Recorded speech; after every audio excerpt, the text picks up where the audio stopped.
Have you ever had that feeling? When your intuition screams that something is wrong, but your mind can't find any evidence. You start digging into the details, looking for answers in her phone, in her words. But the more desperately you search, the further the truth slips away. Stop. You're acting like a panicked detective when you need to be a wise gardener. A woman who cheats is indeed 10 steps ahead of a detective. She knows how to cover her tracks. But she is completely defenseless against a gardener. Because a gardener isn't looking for clues. He changes the environment itself, in which weeds cannot survive. Today, I will show you 2 methods that do not catch lies, but force lies to reveal themselves. They are based on a simple law of nature. Everything that is unhealthy fears light and silence. Once you understand this, you will never be fooled again. First, the light test. Think about this. Weeds thrive in the shade, in neglected corners of the garden. In open, sun-drenched spaces, they are weak and vulnerable. Most men make the mistake of creating shadows themselves. With their jealousy, suspicions, and checks, they force her to hide even deeper. If she really is hiding something, she has already deleted all her messages. Your pursuit only makes her more cautious. Instead, you need to become the sun. Remove all shadows for a few weeks. No checking her phone, no biased interrogations. Become the embodiment of calm and trust. Show her that you are not the jealous paranoid she expects to see. Make her believe that your garden is safe. Lull her vigilance. Then, on a normal day when she is relaxed, create a moment of bright light. Casually ask for her phone. Say something simple like, "Hey, mine is dead. Can I borrow yours for a second? I need to check something." And watch. A guilty conscience fears sudden light. The brain triggers a fight or flight response. She will start to fidget, get nervous, maybe even snap. "Don't you trust me?" Bingo. This is the defensive reaction of a weed that has suddenly been exposed to the scorching rays of the sun. A woman who has nothing to hide will not see this request as a threat.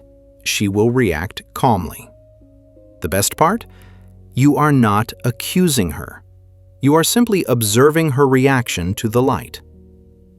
Second, the still water test. The liar's second enemy is his own conscience. Guilt is the mud that lies at the bottom of the soul.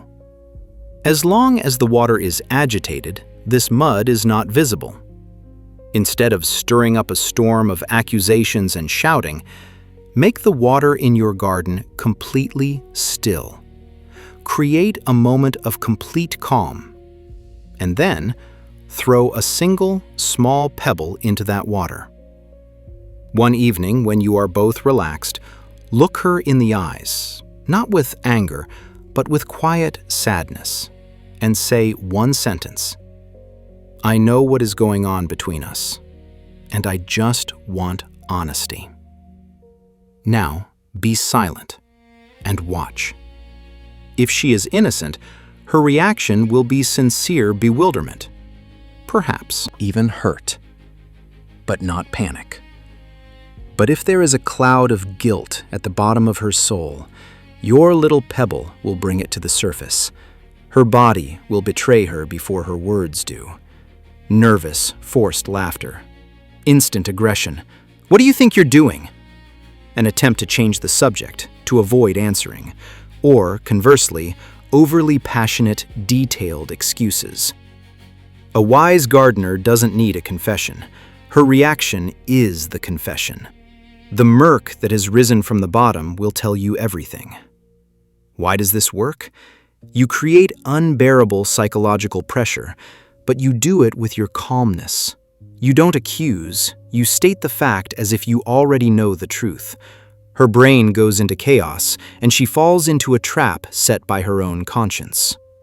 Here's the main lesson. The moment you stop running around the garden looking for weeds, you gain control. The cheater expects you to yell, get jealous, beg. It's a game in which she's in charge.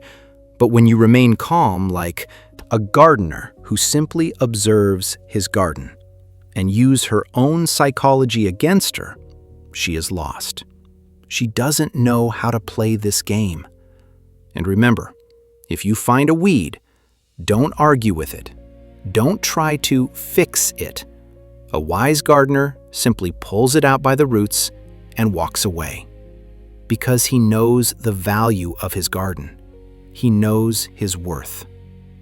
Be strong, be wise, and I'll see you in the next videos.